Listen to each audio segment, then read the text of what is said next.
Now, out the gate last night, it was literally Boston's game to win. And for Boston to have a play like this to start the game, it was probably the most important play of the game because this is how you set the tone. And it was clear that this translated not just in the first quarter, but in the second, the third, and the fourth, which helped them get the win and force a game 6. This comeback might be real. But mind you, that's not the only 6 thing they have.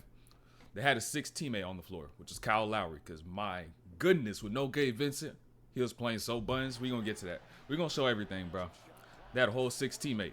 Once again, turnovers. Lowry needs to turn back the clock for a little bit so he could close the series out if they want to win. But this cut right there by Marcus Smart. Peep that cut. Because that cut literally made this whole play. Made this entire play. How come? Because Max Strus was guarding Tatum. Tatum got middle.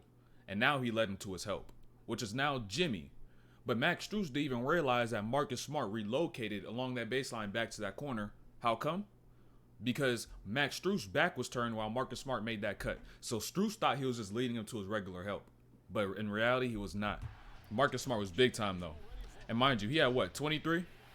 And the good thing about players like Marcus Smart is that even if they do score 20, 30, 40, probably he'll never do that. But even if he does, he's always going to play defense because that is his roots. That is his roots to being a good player. So he'll do that each and every single night before he goes and scores the ball. But peep this right here, though. Now, in every single audio says damn near, you hear Joe Mazzulla saying, don't foul, don't foul, don't send him to the line, make sure we play honestly. And that's the picture-perfect example because Marcus Smart that whole time on Jimmy and on Bam walled up. Now, peep that screen by Robert Williams. And you know, that twist of a ball screen is big time because it throws off that player that's defending that screener, puts him in the wrong spot. So peep Tyler Zeller. Tyler, Cody Zeller, I don't know, but peep that.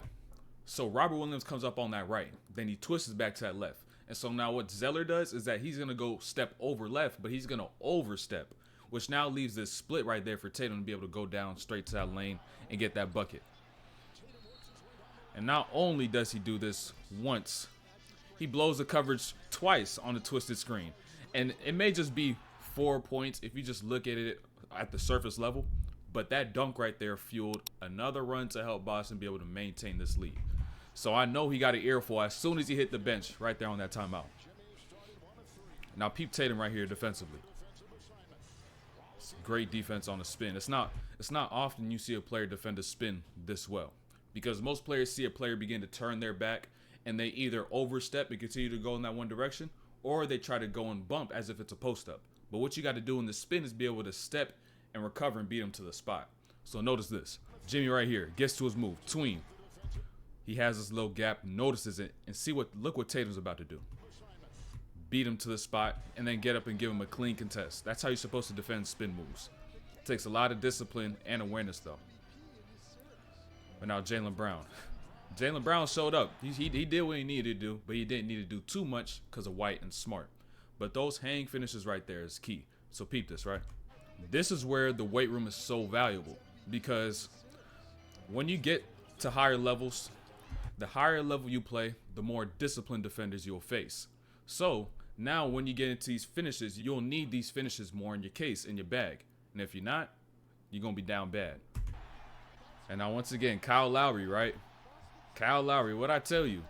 He was a 6th teammate for the Boston Celtics, bro. A 6th teammate, a lot of careless turnovers, a lot of unforced turnovers. And it's uncharacteristic for a player like Kyle Lowry because he's an experienced player, an NBA champion. So it's not normal for us to see him be able to make plays like this. But I guess he's just getting old, man. Father time, bro. Father time. That's all I could boil it down to right there. Once again, trying to get that over Grant Williams. Grant Williams a little wide, thick body like you, but the thing is he's 6'5", so he's going to get that block. So that's crazy. He walked over him right there, though. I even peeped that at first. And peep the ref, right? Don't we all hate these fouls, bro? Why do the refs wait to see if the ball goes in to make the foul call? You know how many times they probably were about to make a foul call and didn't call it because they seen the ball go in? If it's a foul, it's a foul, regardless if the ball goes in or it doesn't. So for refs to make plays like this, to make calls like this, it's ruining the game because you're leaving points on the board if they make it, and if they don't make it, why are you still waiting? The made bucket should not determine if it's a foul. If there's contact, there's contact. Now right here by Tatum, right? Miami started to play the zone to try to throw off their rhythm. But that's why it's so important to even try to get into the center of a zone. Because notice JAYSON Tatum, right?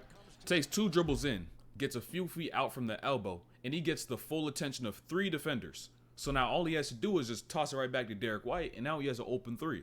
All he did was get to the elbow, and he got the attention of 3 defenders in the zone. That's why it's so important to get around into the middle of a zone, because now you're going to begin to pinch players in, and now you're able to get open looks. And now right here by Smart, right? Peep this. Hey, right there. As a perimeter player, you cannot be the fish that falls for the bait. Because peep Max Strus, right? And especially in the zone, you can't fall for the bait. Because when you catch right here, when you're playing the zone, this player usually is not going to commit to you. They're just going to show and then get back and try to leave enough time for that player at the top to be able to go over and recover. But now he sees Max Strus doing this thing where he's trying to play in between, making him think that he's not going to commit. But if a player is going to commit, they're going to commit. And Strus, obviously, by knowing the zone, he's not going to commit in the first place. So he doesn't get fooled by this bait and just pulls up and shoots the 3. Big time by Marcus Smart. He was actually hitting shots this game, man. And guess what, man? Once again, Kyle Lowry, the Boston Celtics 6 teammate right there, bro. Got that turnover. Horford might have traveled, but at the other end, he ends up getting scored on. If the Heat want to be able to close us out with a limited Gabe Vincent, Kyle Lowry's going to have to turn back that clock. And then peep this ball movement by Boston, right? This ball movement. This is what makes Boston one of the best teams in the league when they do this. Because instead of trying to say, oh, your turn, my turn, your turn, my turn, between Tatum and Brown, you're engaging the entire team, and you're not losing anybody's focus or attention.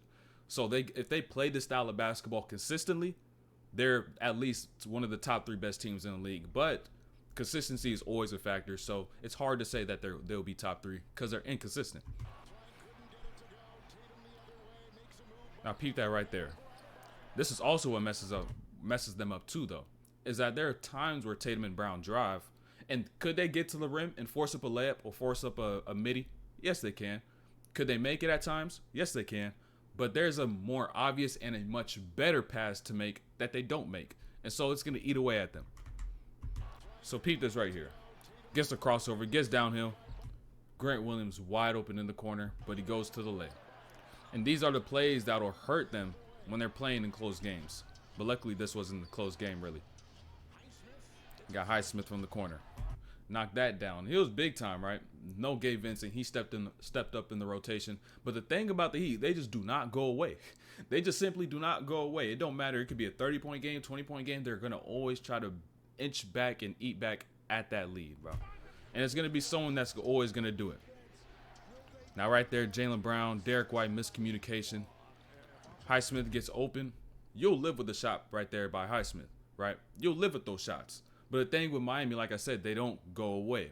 So even though you'll live with it, these are going to be the ones that they hit, and now they're going to be able to get back into the game. So, but despite them trying to inch back the whole time, Boston got the 13-point lead. It ultimately came down to the contributions of Derek White and Marcus Smart, giving 24 and 23, combining for 47. And Tatum and Brown only had to score about 21 each. So that took away a lot of the weight for Tatum and Brown. So going into game 6 is really about to get spicy. You're going to see who ends up on top. Let the best team win. This might be the first ever 3-0 comeback. We all thought it was going to be the Lakers, which was hilarious. We're like, oh, the Lakers may do it. They got swept. But now we see Boston. Now Boston's in a good position to make this 3-0 comeback. But, hey, only time will tell, and we'll see if Boston will be able to make history for the first. We'll see if Boston will be able to make history. So that's the end of this video. Make sure you subscribe, like, turn on those notifications. Make sure you hit the links in the description, follow, join the Discord, do all that stuff, and we out of here.